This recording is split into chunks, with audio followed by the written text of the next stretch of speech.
Have you ever sat in a quiet room, maybe with a cup of tea in your hand, and wondered, is this really what life after 80 feels like? Not in the dramatic, television-style way, not in the medical charts and milestone birthdays, but in the quiet, in-between moments, the ones that no one really talks about. There's this strange thing that happens as we cross into our 80s. The world doesn't exactly change, but how we move through it does. And what no one tells you is that the change isn't always loud. It's not fireworks or breaking news. It's subtle, almost whisper-like. It's found in how long it takes to button a shirt, or how the house feels too big after the grandkids leave. It's realizing the mail no longer brings letters, just bills and reminders. It's the feeling of being both proud of how far you've come and a little unsure of what comes next. Let's take a walk through this together. Not because we're here to mourn what's been lost, but to shine a light on what's rarely discussed, and to remind you that even in the stillness, there's strength. That even now, there's purpose. And that even in this chapter of life, your story still matters deeply. Let's start with something many of us never expected to face so deeply: the quietness of losing familiar voices. When you were younger, even in your 60s and 70s, your days were full of noise. Laughter over coffee, the buzz of the phone, the regular rhythm of birthdays, calls, errands, neighbors waving as they walked their dogs. But after 80, something shifts. You begin to outlive people, not just physically, but socially. The people who once shared your stories, your memories, your inside jokes, one by one, they fade from the everyday. Sometimes, it's through loss. A dear friend no longer answers the phone. A sibling forgets your birthday for the first time in decades. And sometimes it's just distance, not measured in miles, but in attention. Adult children are busy raising their own families. Grandkids are wrapped up in their digital world. And suddenly, the person who once hosted family dinners becomes the one waiting for someone to knock on the door. I once spoke with an 83-year-old man named Harold who told me, "It's not the loneliness that's hard, it's that no one else remembers my stories. My memories live only in me now." And that, friends, is a weight that's hard to carry. Not because we're desperate for attention, but because every human longs to be witnessed, to be remembered, to be known. But here's the truth. While some connections fade, others can still be formed, just differently. This is the time when you have to go looking for connection instead of waiting for it. That may sound exhausting, but it's not about big social circles anymore. It's about meaningful moments. A neighbor you wave to each morning, a weekly chat with your pharmacist, a letter you send, not for a reply, but to remind someone of who you are and how you care. You may not have the same energy, but you have something even more powerful: presence. And presence makes people feel seen. Even if your voice trembles or your knees ache, the wisdom in your eyes has gravity. People remember how you made them feel. So even if your old world has grown quiet, you can still fill new spaces with warmth. Now let's talk about something even more personal: your body and its new rhythm. You probably already know this.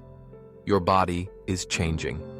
Not slowly, like it once did, but suddenly and unpredictably.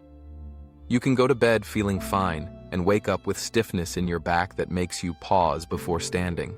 Or perhaps you take a simple walk around the block and notice that your balance isn't what it used to be.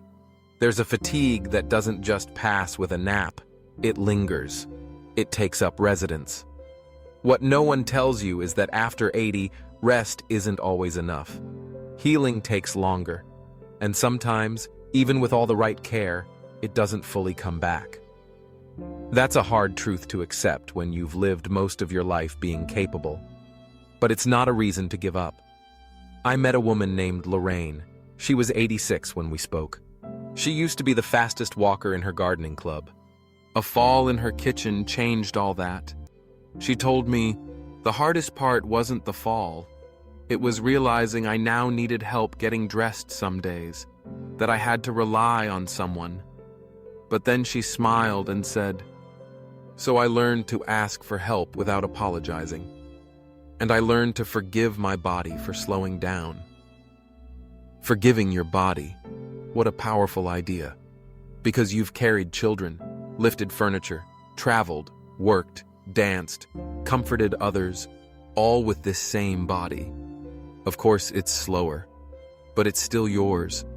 It still breathes. It still feels love. It still deserves care. So instead of fighting the change, you can choose to work with it. Walk shorter distances, but do it with intention. Take longer baths and treat them as rituals, not routines. Use assistive tools, not as signs of weakness, but of wisdom.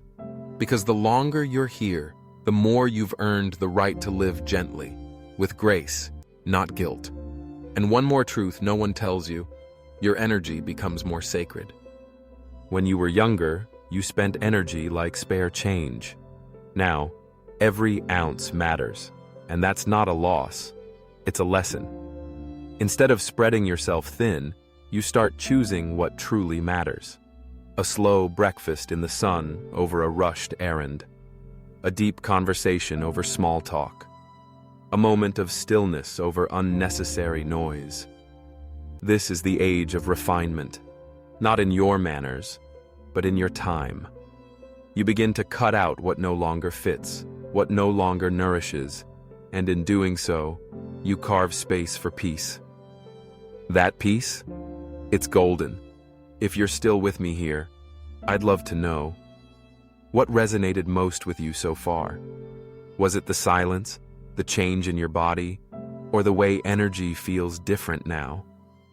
Drop a comment below to share your experience. Your voice is valuable, and it deserves to be heard. And if you're finding this video meaningful, please take a moment to like it and subscribe to the channel. It's one small action that helps us keep creating heartfelt, helpful content for seniors like you. Don't forget to turn on the bell so you never miss a video that just might brighten your day. Let's continue this conversation. There's still more to uncover about this chapter of life, more truths that may be hard to hear, but even more empowering to understand. You know, there's something humbling about reaching your 80s. The world might think you're slowing down, but inside, you've never felt more aware, more alive in the subtle ways. But one of the hardest realities that creeps in during these years is something very few people truly talk about. Not because it's shameful, but because it's quietly painful. The moment you realize that you need help more often than you used to. It starts small. Maybe you're reaching for something high on a shelf and realize your balance isn't what it used to be. Or you sit down in a low chair and suddenly wonder if you'll need an extra push to get back up. It's not that you can't do things, it's that you now think twice before doing them. And that hesitation? That's new. What makes this shift so emotionally difficult is not just the need for help, but the internal resistance to it. You've likely spent decades being the one who gives help. You raised children, tended to spouses, ran households, led at work. You were the dependable one, the one others leaned on. So the very idea of leaning on someone else, even for something as small as opening a jar, can feel like you're giving up a piece of your independence. But here's the truth that no one tells you. Asking for help doesn't mean losing independence. It means protecting it. I once knew a gentleman named Richard. He was 87, still sharp as a tack, and lived alone in the same home he'd built with his late wife. One winter, he slipped on some black ice while bringing in the mail. He wasn't badly hurt, but his confidence was shattered. "I used to shovel this driveway without thinking," he told me. "Now I hesitate just to walk to the mailbox." His daughter gently suggested installing a handrail and hiring someone to help with groceries. At first, Richard resisted. "I'm not some old man," he said. But after a few months and another close call, he agreed. And something shifted. He started using that extra time, the energy he saved, to do things he actually enjoyed. Reading, calling his grandkids, taking up watercolor painting. "I used to think asking for help meant giving up," he said one day. "But now I see it gave me back the things I really wanted to do." You see, real independence isn't about doing everything yourself. It's about choosing where your energy goes. And if that means letting someone else carry the heavy bag, or drive you to appointments, or install a few grab bars in the bathroom, it's not defeat. It's wisdom. But it's not just the body that changes.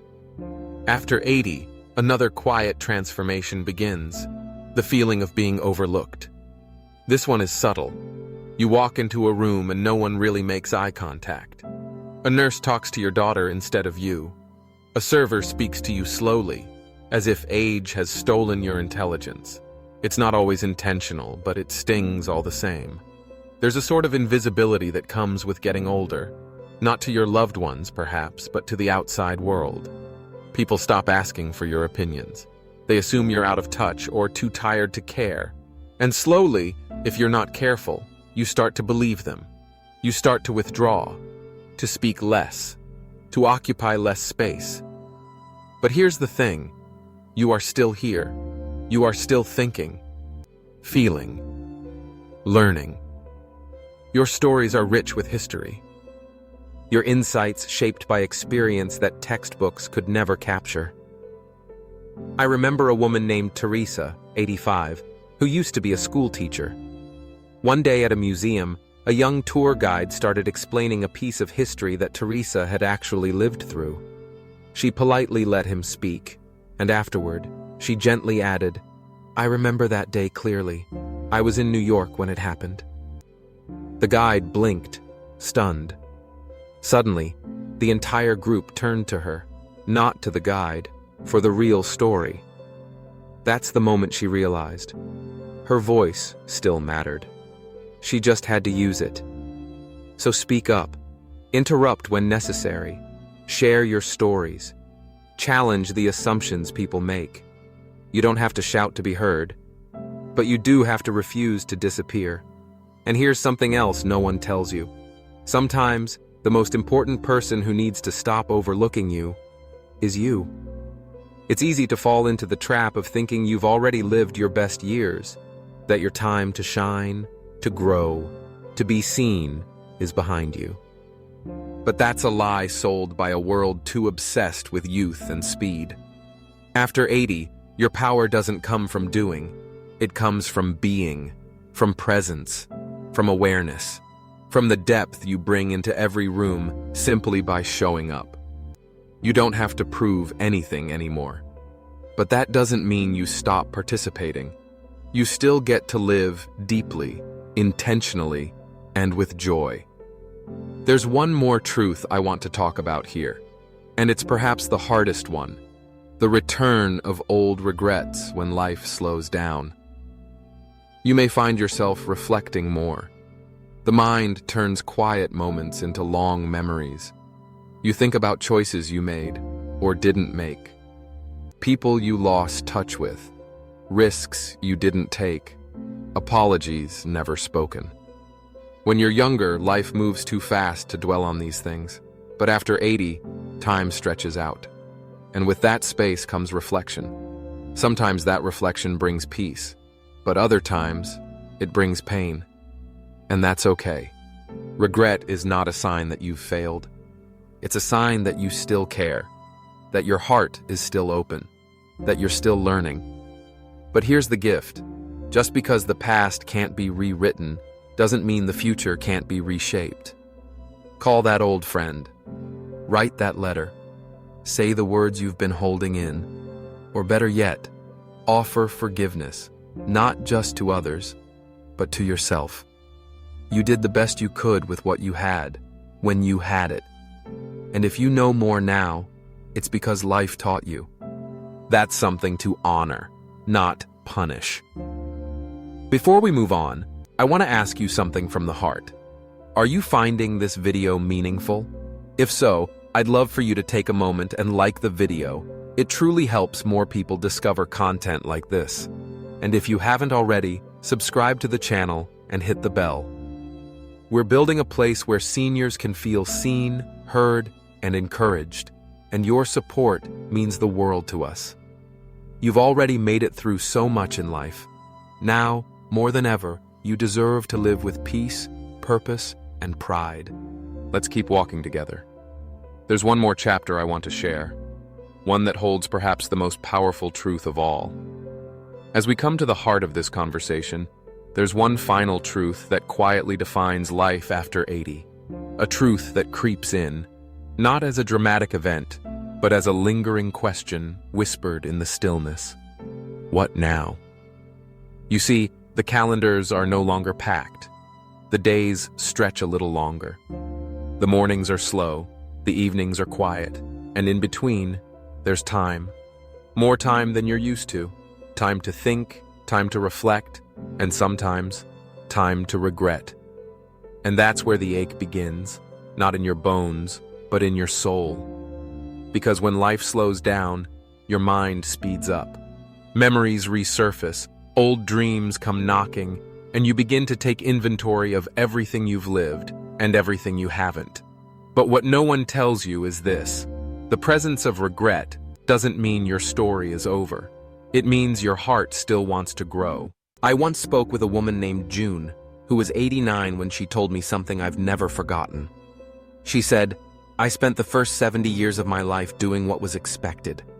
And it wasn't until after 80 that I started asking, but what did I want?"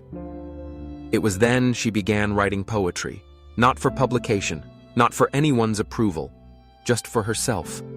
Her words were shaky, her rhymes imperfect, but her soul had never been clearer. She told me, "At this age, the only voice that matters anymore is my own." That is purpose. That is grace. See, purpose after 80 doesn't have to look like achievement. It doesn't have to come with applause. It doesn't require big goals or bucket lists. It can be small, gentle, quietly powerful. It's the purpose found in watching the birds outside your window each morning, in calling your grandchild to remind them they're loved, in organizing your old photos, smiling through tears, and honoring every version of the person you've been. The biggest myth about aging is that life narrows. But the truth is, it deepens. This chapter of your life, it's not the epilogue, it's not an afterthought. It's the part of the story where every word matters more. Every glance, every hand held, every kindness given, it carries more weight. Because it's no longer about building the life you want. It's about becoming fully present in the life you've built. And presence is a kind of legacy too. Your presence, the wisdom in your words, the calm in your voice, the gentleness in how you move through each day, it teaches, it uplifts, it ripples outward. Even if you don't realize it, someone is watching how you carry yourself through aging. Maybe it's your children, maybe it's a neighbor, maybe it's a caregiver who notices how you say thank you even when you're in pain. Your life is a blueprint for how to grow older with dignity. And that might be your most powerful gift yet. And if you ever wonder whether you're still making a difference, I want to remind you, you already are. You are showing others what strength really looks like. Not in muscles, but in patience. Not in speed, but in endurance. Not in noise, but in grace. So what now? Now is the time to forgive yourself. For what didn't happen. For what could have been. For mistakes you made when you were simply surviving. You don't have to carry those weights anymore. Now is the time to let go of who you were supposed to be and fully embrace who you are. Someone who's lived, loved, lost, learned, and is still here. Now is the time to speak softer, but more truthfully. To hold fewer grudges and more hands. To let go of perfection and hold tight to peace. And if you feel unsure, if the quiet moments still bring tears or questions, that's okay too, because those moments mean you're still growing, still human, still open. Before we end, I want to say this clearly and directly to you. Thank you. Thank you for showing up. Thank you for staying with me through this conversation. Thank you for choosing to reflect, to feel, to explore the parts of aging that aren't always easy, but are always meaningful. You are not invisible. You are not forgotten. You are a living library, a gentle storm, a story still unfolding. And if this video spoke to you in any way, if you felt understood, if you felt comforted, if even one sentence made you pause and breathe a little deeper, then please let us know in the comments. Share one thing that stood out to you, one feeling you had, one memory this brought back. Your words matter. Your presence here matters. And if you haven't already, I kindly ask you to like this video and subscribe to the channel. Your support allows us to continue creating content that honors your journey, your wisdom, and your voice. Don't forget to hit the bell so you'll be the first to know when we release more content created just for you. Because this is more than a video, it's a community, and we're so glad you're a part of it. Until next time, keep walking with your head held high, your heart open wide, and your spirit rooted in the deep, quiet strength that only a life well lived can bring. Here's to living your most meaningful years, right now.